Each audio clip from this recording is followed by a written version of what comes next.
We're live. There's me just like, oh no, the glasses aren't going to work, are they? Because they're going to reflect. So, hi everybody. Welcome to my first live. Welcome to my living room. I'm gonna try. I'm gonna watch what you're saying because you're here and I'm here. Let's do this. Oh, and here's my dog.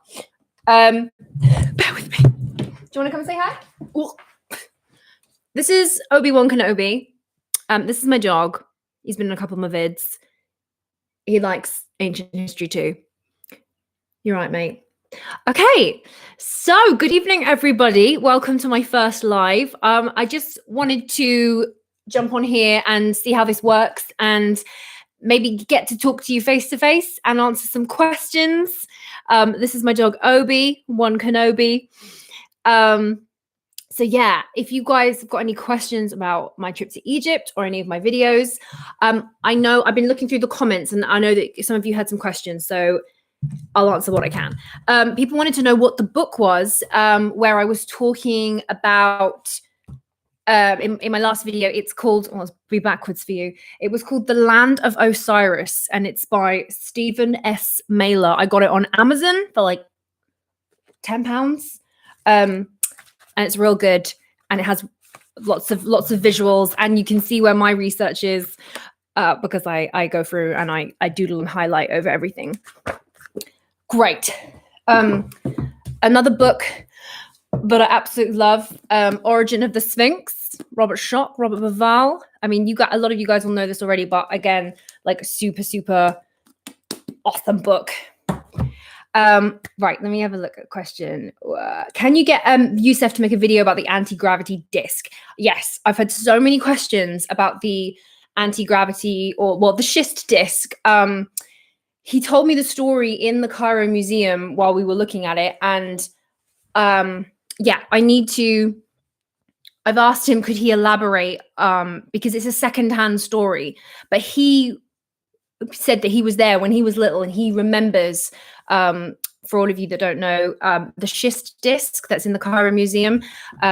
Yusef Awan's dad did some tests on it when he was younger, and they connected it to something so that it could rotate, and they pushed different sound waves through it, and then they could throw objects and like water or balls, and they could get objects and the water to levitate. It made like a kind of infinity symbol, and within the symbol they could levitate and move things, which, I mean, it's not impossible because I've also seen sound can levitate things. So I don't know, but like if it turns out that that is the actual reason for the Schist Disc and it's not just the mainstream idea for the Schist Disc is that it was to like shift grain, and I'm like, what? Right. It's not it's an acoustic levitation disc. Yeah, that's right. That you are right there. It's acoustic levitation, which therefore, you know what I mean? You know what I mean by anti-gravity. Something's levitating, something's moving. It's not being controlled directly by gravity like we know it. Okay, let's have a little look. Oh God, there's people from all over. North Carolina, Hawaii, hello. Have you heard of the Emerald Tablets? Yes, I did do some research into the Emerald Tablets and I asked Yusef about them, and he said that the timeline of the Emerald Tablets didn't fully, he didn't believe that they were really old. He thought that they were made possibly later on, and he didn't seem to put too much weight on the Emerald Tablets himself. He put more weight into like the native oral traditions from the Cometian world. So he didn't seem to think that the Emerald Tablets they're probably based in part truth. So probably take the Emerald Tablets with like a pinch of salt or a large cup of salt, because they might have been, like anything, like a lot of text, they might have been added to later on. He said there was a big buzz about them later on in history, but he didn't seem, don't take them as Bible truth. I mean, don't take the Bible as Bible truth. Hi guys. Yes, so just some news, some updates. I will definitely be going back to Egypt because last time I just went out there. I joined Ben's tour before I even met Ben, before I even met Jimmy, and I just joined the tour, and I was just filming, not really knowing what I was doing. And now I know exactly what I would film again. And I know I would take LiDAR 3D technology and I would scan the crap out of everything, all the monuments, everywhere I could go. I would get the LiDAR. Hi from Ireland, Ohio. Yes, I'm going back to Egypt. In 2 weeks' time, I've been given special access by English Heritage to go up and inside Stonehenge before it's open to the public, and I'm going to take all of you guys with me. So I will be filming as much as I can and getting, because you're not allowed up close to Stonehenge anymore because it's a protected site. But recently I got a job presenting with English Heritage, and they wanted me to go up for the solstice to do some work, and I was like, can I film a vlog there? And they were like, yes. So I'm gonna be making stuff from Is Jimmy okay? Yeah, Jimmy is okay. Jimmy is making a whole bunch of content. We're doing some content together as well, but we're lining it up to all come out. So yeah, it's taking a little bit of time, but he's precise. He ain't gonna put out no video that's not ready. So just be a bit patient, because Jimmy's vids are, he's pushing some of the research, and like he's what's the word?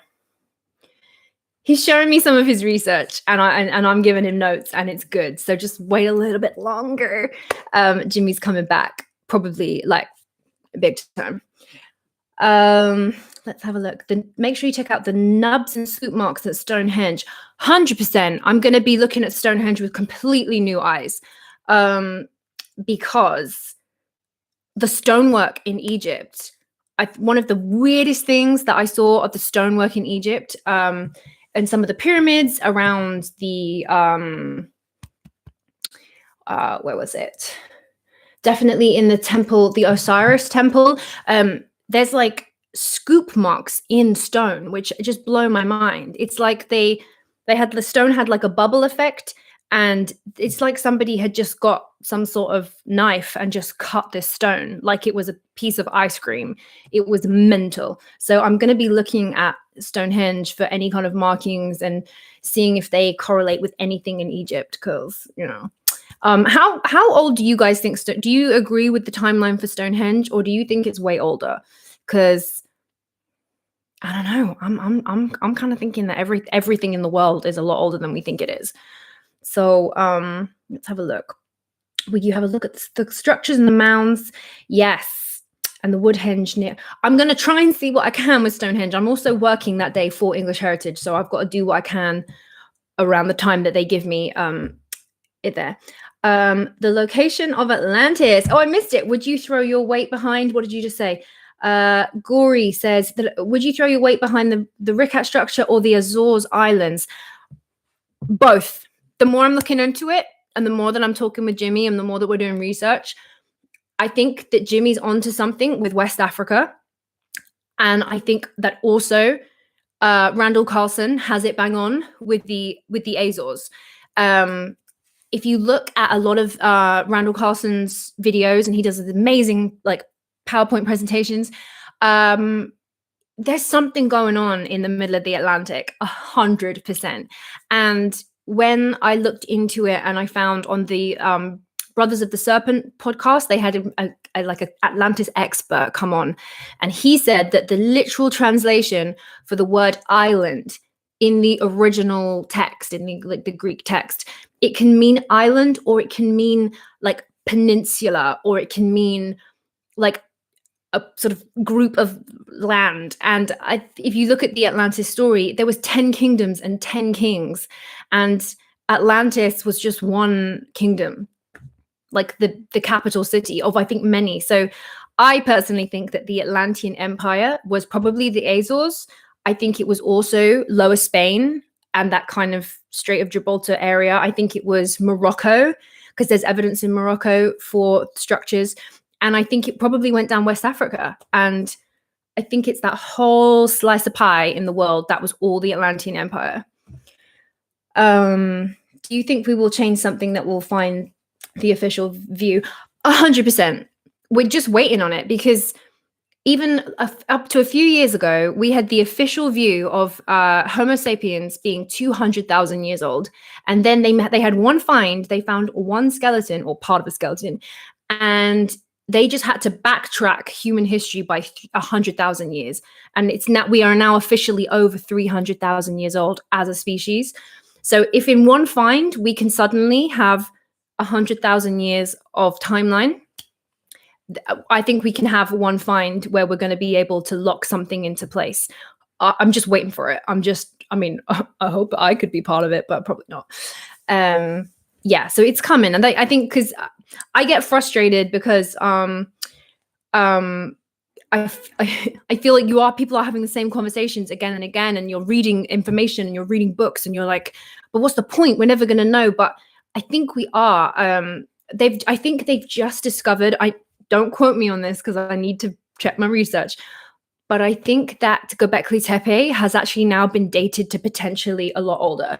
I know that they carbon dated the soil that it was covered to around 9,600 BC, a little bit older, but apparently there's some evidence that's dating this thing to like 40,000 years, which was really exciting, because science is taking Göbekli Tepe really seriously, and like the mainstream is taking Göbekli Tepe, like they have to, they can't deny it. It's the massive sore thumb that's sticking out in ancient history. Are you going with Jimmy, Brian Forrester, and to Peru? I'm trying. I live in England. I live in London, England, and at the minute we can't go to Peru. Peru is on like a thing called a red list. So if you travel to a country that's on the red list, you have to pay a couple £1,000, and then you have to go into like some forced hotel quarantine when you come back. And I can't afford that, and I can't do that. So I'm waiting. If they take Peru off the red list, I'm going to join Ben, I'm going to join Jimmy, I'm going to join Brian, and I'm going to get myself out there, and I'm going to go see some skulls. But I just have to wait. It's almost harder to travel now than it was when I went to Egypt last year in the actual pandemic. It's harder to travel now. Hey, Victoria says, do you believe UFOs are hiding underwater? I'm not sure. I know that we know like what 10% of the world's ocean or something. So who knows what the hell is underwater? I did see an interesting thing about the tsunami that hit Thailand in when was it? 2013? God, when was that? The big tsunami.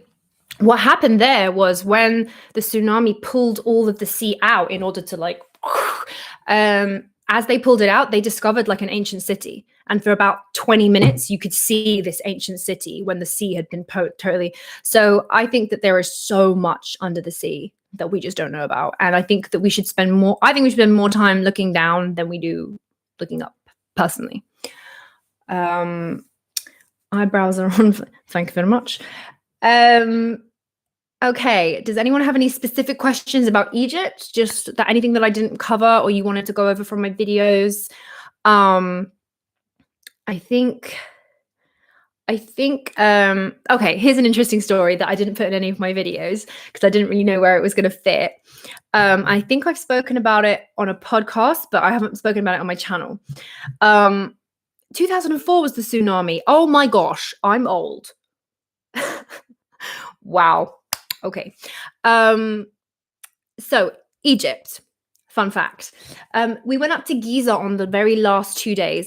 We kind of did all of Egypt, and then we went back to Giza for the last 2 days. And a couple people in the group, not going to say who, decided to take LSD. And they were because we had private access to the pyramid for 2 hours, completely just our tour group. Not that there was really many other tourists there at all at the time, but we were basically going to be locked in the pyramid for 2 hours on our own. And a bunch of people decided they wanted to take it. And I was so interested to see if they would be able to see or feel anything that I couldn't because I didn't. So I was following my friends around and I was asking them questions. We did a whole perimeter of the whole pyramid. And Yusuf was at the front doing the tour guide thing and saying stuff. And at one point I said to my friend, like, what can you see? Can you see anything? No, I didn't take LSD. Some people on the tour did, but I'm not going to name names. And he said that when he looked at the pyramid, he could see energy shooting off the pyramid, kind of going up and out, and he could see something, and he said it looked amazing. But and I said, what, just from the rocks at the top? Is it centered? Is it going in any direction? Like, give me more information on this, dude. And he said it was, and I said, what about the base? What about around the bottom? And he said, no, absolutely nothing coming out of the bottom, just the limestone blocks that were built up on the pyramid. But interestingly, he said that the granite blocks that were on the bottom, he couldn't see any energy. There was nothing visual he could see off that. And then like 10 seconds later, Yusef said, and Yusef's like way at the front, he's not hearing our conversation. Yusef said that the granite stone was particularly used around the base of the pyramid, specifically because they were like conductive for the energy or something. So he basically said exactly what my friend was seeing visually on LSD. So I believe that there is something going on energy-wise, electromagnetic-wise with the pyramids, because I don't know, he could physically see it. And I don't know if you guys have ever taken LSD before, but you can, I don't know, you can, the way that light moves, and I think you just tap into a different part of nature that the normal, well, regular human eye can't. But that was just so interesting that he couldn't see this energy coming off the granite at the bottom, but he could off the actual structure off the top. So yeah, it was just something cool. I didn't really put it in a video because it's just a fun story, but it's interesting to know if I could go and take LSD, because I guess LSD is similar, very similar to the Blue Lotus, which all of the Egyptians were taking. They were off their faces a lot, the Egyptians, for good reason, and it's all over their temples, everywhere. Literally, the message that they wanted to put down to the generations is advanced maths, sound, and vibration, and LSD, Blue Lotus, ayahuasca type stuff. This is all the secret. All those three things were just again and again and again and again on the wall. So interesting. Okay, my brain is fried enough without taking LSD. I'm not saying anybody should go take LSD, but I was so interested to see that he could see stuff. He could see like energy coming off the pyramids while on it, which was cool.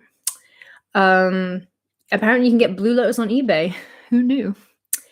Oh, another thing I guess I can tell you that's not in a video that happened in Egypt. So we went to a site that is not open to the public in Abosia, and there's this crystal, like alabaster crystal altar that we went down. And as we went down, Yusef was like, everybody turn off your cameras. And we're like, what? And he was like, turn off your cameras. We are not allowed to show anybody that we did this because it's like illegal. I was like, okay. So we turned off the cameras, and they allowed us to get up onto the altar, like literally 30 of us. And we all lay down on like the cold crystal. And he was like, I'm going to teach you like the chant that my father taught me. Obviously it's translated into English, but this is the chant that people for generations and thousands of years would come to this place and they would say this chant. And I wrote it down on my phone because I knew I wouldn't remember, but I'm going to tell you guys the ancient chant that you're supposed to do on the altar. I should have prepared this. Bear with. Bear with. Nope, not that. Nope, not that. Here we go. Here it is. So translated into English, we lay on the crystal and you have to say, the light surrounds me. The light goes through me. I am the light, so be it. So whatever that would have been in ancient Egyptian. And not going to lie, like I didn't feel anything particularly magical, but Yusef did say if you go back and if you take Blue Lotus, and you do that, crazy stuff happens. Maybe I was missing the Blue Lotus aspect of it, but it was a very nice crystal altar. So there we are. These are the secrets behind the Egypt trip. Seriously, I know, take an EMS meter. I will. When I next go to Egypt, I'll be prepared, and I'm going to go with kit. And I literally updated my phone because you can get LiDAR technology on the iPhone 12, and I'm going to scan as much as I can, like the Serapeum, everything, because that's where I think science is going to help move the conversation forward, because the precision of some of these ancient artifacts, they're more precise than the human eye could even see, which for me just shows that there was something else there that wasn't just somebody doing something by hand or by eye. Okay. Any more questions about you? Yeah. How much does a full tour with him cost? The tours are expensive because everything is catered for. So it's 2 weeks, and we were getting 5-star hotels, 3 meals a day, transport everywhere. We also had to hire security guards to look after us. So we had armed guards wherever we went, so we felt really safe. On top of that, we had special access so it's not like a normal tour where you just go around the sites that are open. We got to see stuff that was completely shut. So I think the tours are between $4,000, $5,000, which is a lot of money. I literally blew my savings on going to Egypt, but I do not regret it one bit, because the experience and the friends, I'm still friends with loads of people on the trip. And I'm now like making a whole channel over about this now. So I don't regret it. I think if you're going to do something in your life, then yeah, if you can save up and do it, like do it, because it was phenomenal. Yes. Can you use your media connections to push this subject for mainstream TV? 100%.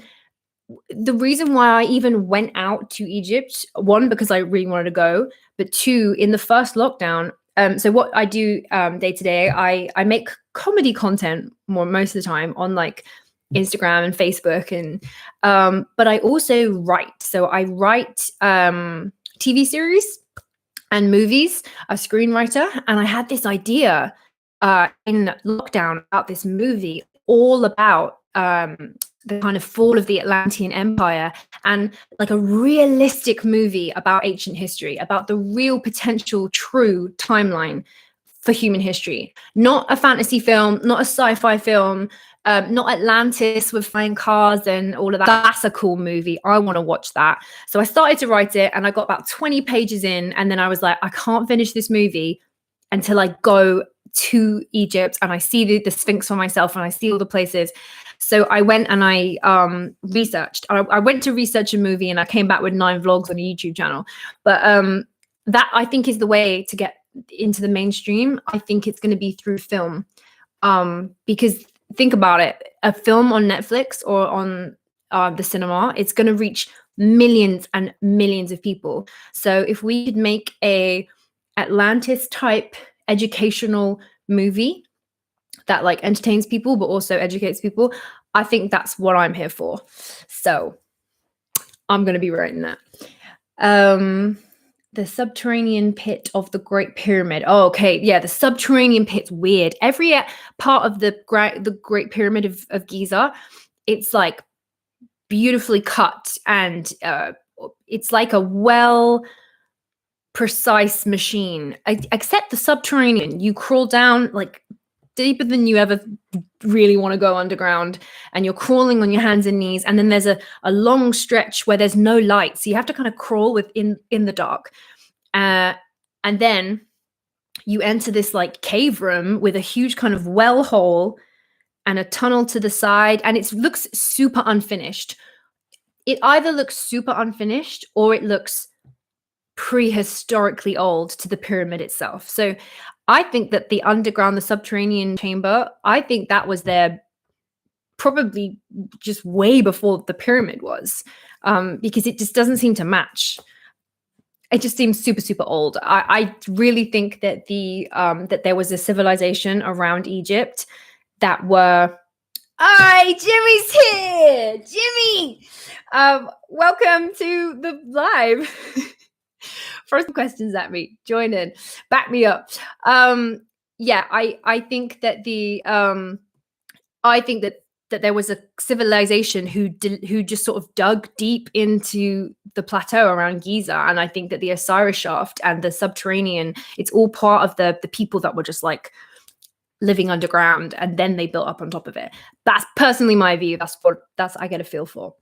Someone says they think the subterranean chamber was just the water supply for the pyramid. Could be. It definitely looked like a well. If you want to look back at my video, I do show you inside the subterranean.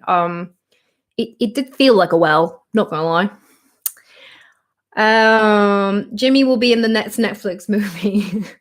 Well, it's going to be set in ancient times. I don't know if we're the right look. Sorry, Jimmy. Jimmy had to get the shot. Yeah, he did. Where do you think Atlantis was? Said this a little bit earlier. I think it was all over a lot of places. I think Jimmy has it right with West Africa, and I think also the Azores. I think also southern Spain, and I think north, like Morocco. I think that whole area was all Atlantean Empire. There was 10 kings and 10 areas. It's gonna be big. It was a big empire. Let's have a little look. What else do you want to talk about? We just need to make Hawass talk. Yeah, I'm kind of just waiting for Hawass to just get out of the picture, and then I think there's going to be a lot of things uncovered when that guy loses the keys to Egypt. It's going to be like Christmas, I think. Yes. So anything else that you would like to ask? Do you think the technology in Egypt was from aliens or another civilization? No. As much as I would love for aliens to be a thing, and I like it, but realistically, what I think happened is I think that we're looking up and away too much, and I think realistically there were human civilizations, humans that lived in cycles way before the one that we're in. We're in human cycle, could be 3, could be 9, could be 100. Like, we don't know. How would we know? And I think that we have little pieces of the puzzle from like echoes of a previous civilization, like the Sphinx, the original part of the Sphinx, like the pyramids, the way they're built, like the huge megalithic ton things. I think these are all the Serapeum boxes. They are all little pieces from the previous civilization that the early Egyptians adopted and were like, whoa, put my name on that because that's cool. I mean, I'd scratch my name onto a Lamborghini and say that I made it. Of course you would. Did I go to the Serapeum? Yes, we did. We went to, I think that was like the first day in the Serapeum, and we got to just run all over it. And in the end, people were jumping down into where these boxes are bigger than you will ever believe. On video, they look kind of big, but just like a big coffin. These things are 10 foot tall. I couldn't even climb. I barely got up enough to even climb inside. Jimmy climbed right inside and was like taking pictures. I didn't even want to jump down there because I knew that I would never get out because I have the upper strength of like a rabbit. Like, it's nothing. So I wasn't going to get stuck in the Serapeum. What do you think the Stargate was for? Who knows? All I know is that the Stargate, it literally says Stargate in hieroglyphs on the Stargate. You couldn't get more like than that. The only thing I know is that there's a pair of Stargates at, where is it? Karnak Temple, and there's a pair of Stargate matching ones at the Ramesseum, which isn't too far away. And both of them are broken. And not just cracked, broken, like someone's hit them. They are physically changed from the inside. The stone is like, I can only say melted, and in a way that granite just does not do. We've had a lot of people, like stone experts, are looking at this and be like, this isn't what happens to granite over time. I don't know. My guess would be that something was being channeled through these portals. I don't know, some sort of energy, whether it's something from the ground, electromagnetic, I don't know. Whatever it is kind of broke them. And the Egyptians must have known about it and they named them Stargates. I don't know. They were really, really cool though. I was so tired at the time. I didn't even register fully how amazing they were. And I wish I'd taken way more videos and pictures. When I go back, I will like probably do just like a whole vid just on the stargates and take every single angle and every single glyph. I didn't think at the time. I was very tired. Yes, I will be tapping the stones at Stonehenge when I go, because a lot of the stones and the structures in Egypt, if you tapped them, it was mad. It was like tapping a piece, like a car. It sounded like metal, but it was a full-on stone, which I know it happens in history. I mean, in science, it's a thing. I know that. Have you been to Malta? Malta is another place that's on my list as soon as I can. When I get out there, I have family that live in Malta, so I'm going to go and bunk with them, and I'm going to go out and look at the megalithic stuff and see. I'm going to compare it to all the places. I just really want to go to Peru with Brian. Come on, world. Let's manifest this. Let me get it out there, and I'll make you guys like 10 vlogs. Show you everything. What are your views on the Osiris shaft? Me and Jimmy literally did like a whole video on the Osiris shaft, and we chatted about our whole experience of going down, because it was insane. Definitely the scariest thing that I did of the whole of Egypt. It's so scary. This thing, you're just on the Giza plateau, just walking around, and then there's this tiny little rusty door, and they open it because it's not open to the public. You have to pay a couple £1,000s to do this. They open it, you go down, and it just drops like 100-foot drop, and it's just a teeny little rickety ladder that you don't know how long that ladder's been there. You don't know if it's safety checked. You don't even know, and you just have to go down. And I am not amazing with heights, and I'm not amazing with closed spaces, so I felt like Lara Croft going down there. Yeah, it was. I got down and I immediately wanted to get out. It wasn't a very good vibe, but I'm so glad that I went down, because it was like being in a horror film. Let's have a look. You think it's an old prison, but the thing is, it wasn't somewhere that people were coming in and out of, because nowadays we have a metal ladder, but back then they wouldn't have had a metal ladder. It's just not designed to be entered. When you go to the tombs of the kings in the Valley of the Kings, they enter into the bedrock at a steady pace, so you can walk easily down and up. These things are designed to kind of be entrances and exits, but the Osiris shaft isn't. It's just a pit. It's a drop and another level and a drop and another level. And I mean, once you get down, I don't know how you'd get out. I don't think it was a working prison. I don't think so at all. I think that it was one of the hubs for the water to go out. You've got the water going down to the Sphinx and up to the second pyramid. Will you ever Lara Croft cosplay on a vlog? I mean, I might. I probably want to do Indiana Jones more than Lara Croft. I think Indiana Jones is way cooler, but we'll see. Maybe like a mashup. Thoth was a son of Atlantis. Yeah, I think that Thoth, I think he came from Atlantis 100%. I think he was one of the people that he's the main guy in my movie. He's the main character in my movie. So yeah. Do you think the pyramids used to create rain? I don't think they. I think that every pyramid structure in Egypt, every single one without fail, have these things in common. They are on a ley line with specific energy. They have crystal, a whole ton of crystal, and the building blocks are made of substances that are designed to either conduct or to stop the conduction of energy. They're not built to be pretty. Specifically, they're built for purpose and a reason. And water. And every time you go there, they go, the mainstream think that this was a processional channel to bring a body, and we're like, no, this is a channel where the water used to flow down. Why are you guys not understanding? Will you go to the Rikat structure with Josh and Jimmy?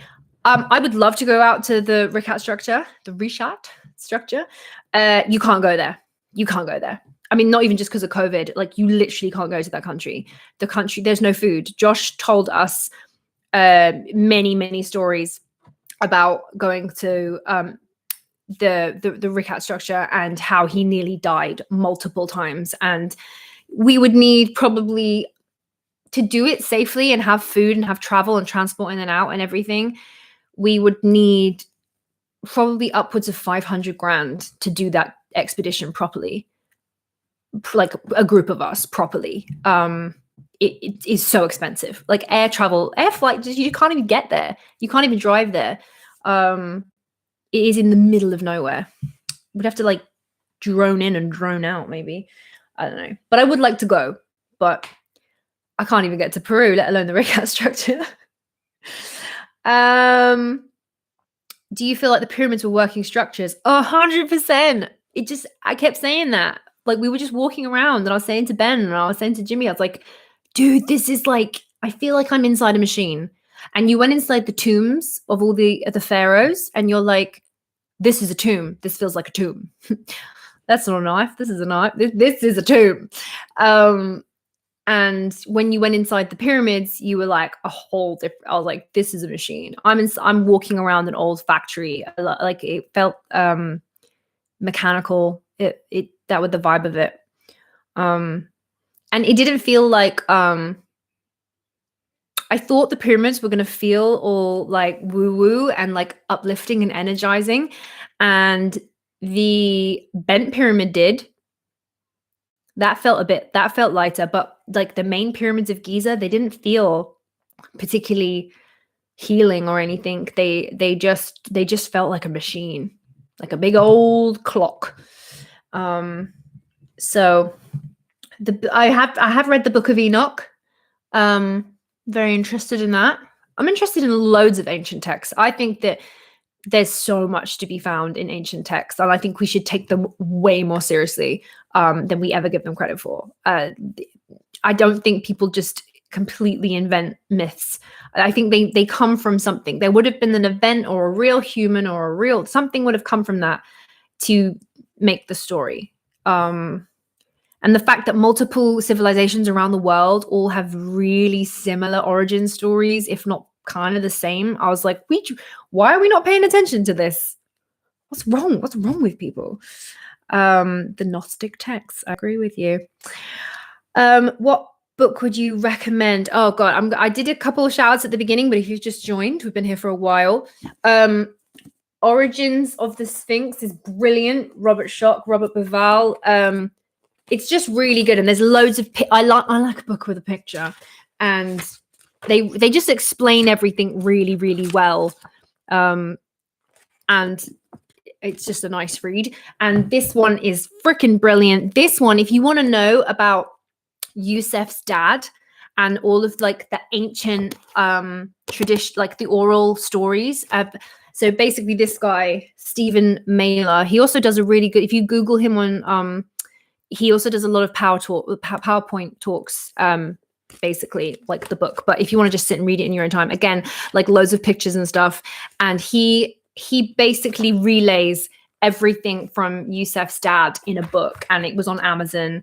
So I would get yourself The Land of Osiris and Origins of the Sphinx are just super useful. Obviously, Graham Hancock's Magicians of the God, which is like his latest kind of ancient history Egypty one. And I haven't read this yet, but this is the new one from Stephen Mailer, From Light to Darkness, and it's all about how religions from the world stemmed from ancient Egypt, because I really want to keep researching about how Islam, Christianity, Judaism takes a lot from ancient Egypt, and ancient Egypt takes it all from the Atlanteans. So cycles, innit? So right, Graham is the bomb. I've not met him. I hope to. Ben, Uncharted X Ben says he knows him and he might be able to intro me. So hopefully, like a fangirl all over Graham. Wait, oh my gosh, there's too many of you writing too much stuff. This is like mental. What if the ancient pyramids were giant ancient communication towers? I mean, cool. But personally, I think that humans in the past had a way of communicating. What is it? In this book, Yusef Dad talks about how there are 360 netters, like energies or natures that humans have access to, but we only have 5.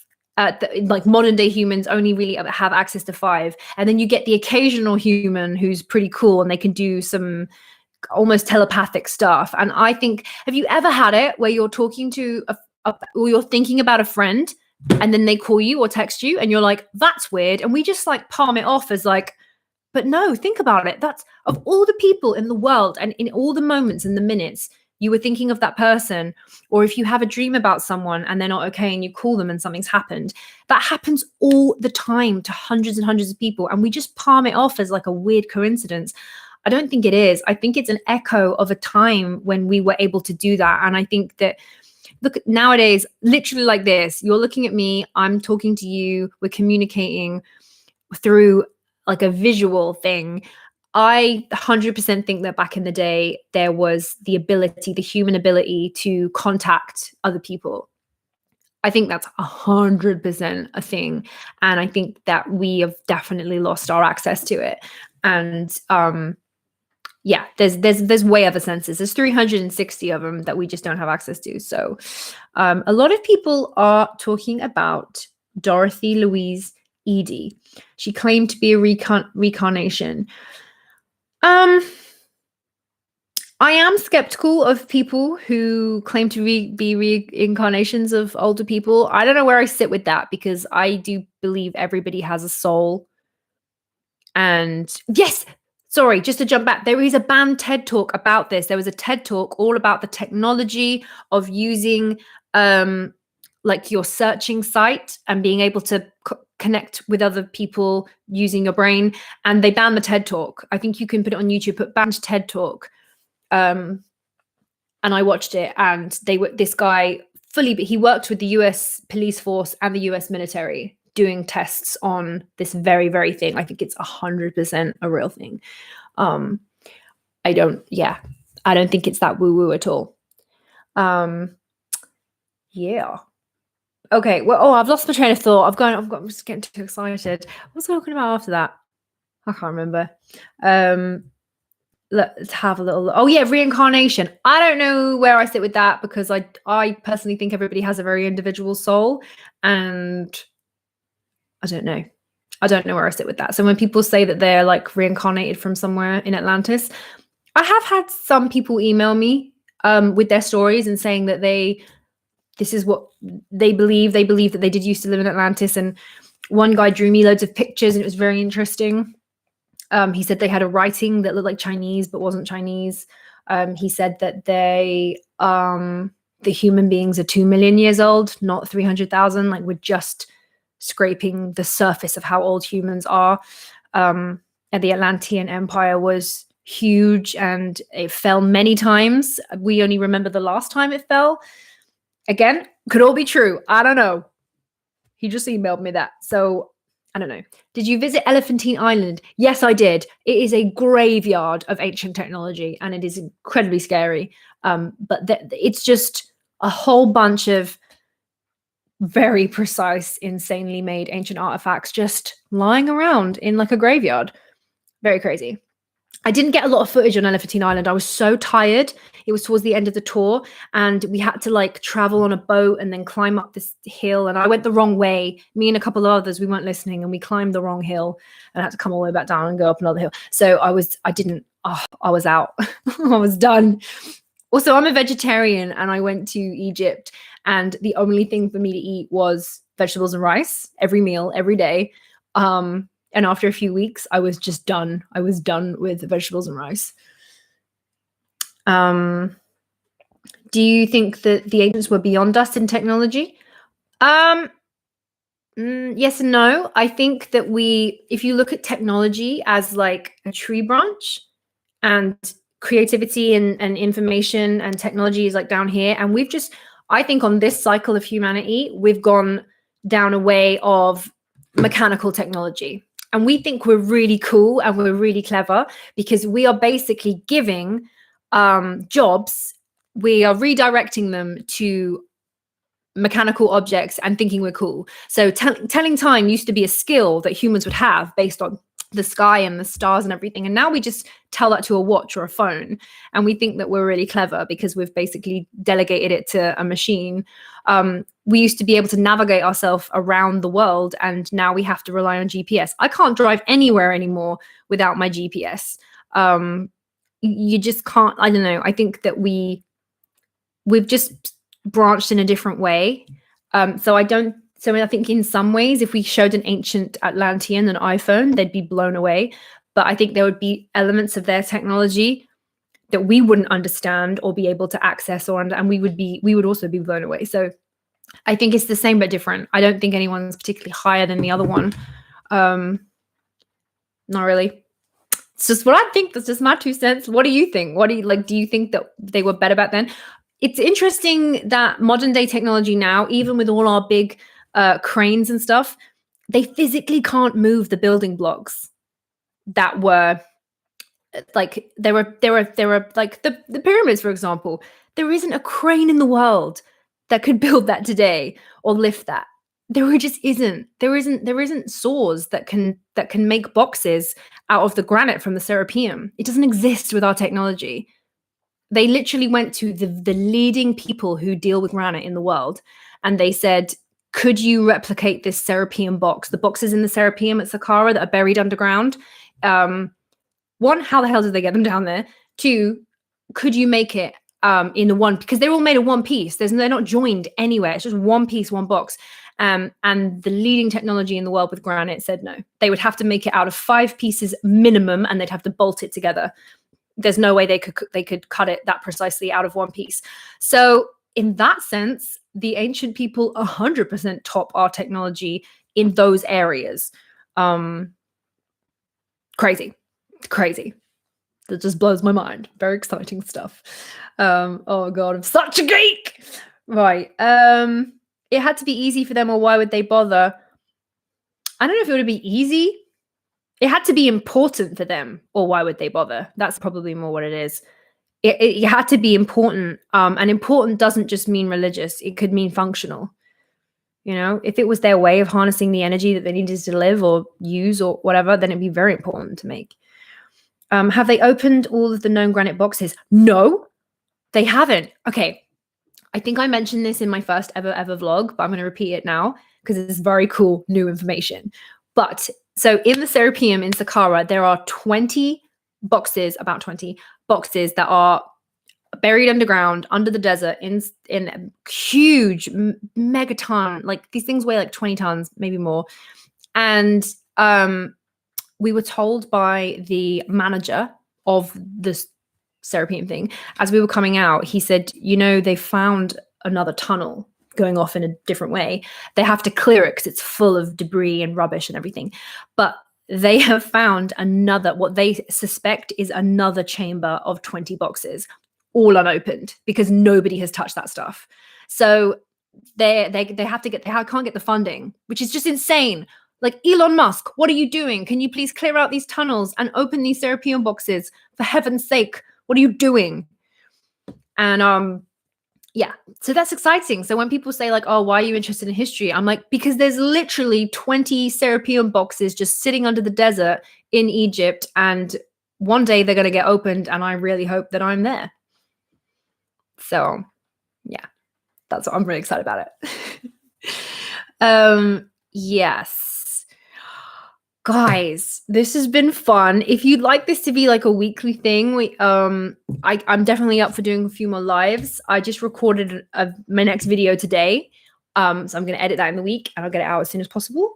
I made a video that's been requested a couple of times about, could I make a video for your friends and family that aren't really into this, and could I introduce them to the new timeline of history, and basically do the smoking guns, why they should not pay attention to what the academics are saying.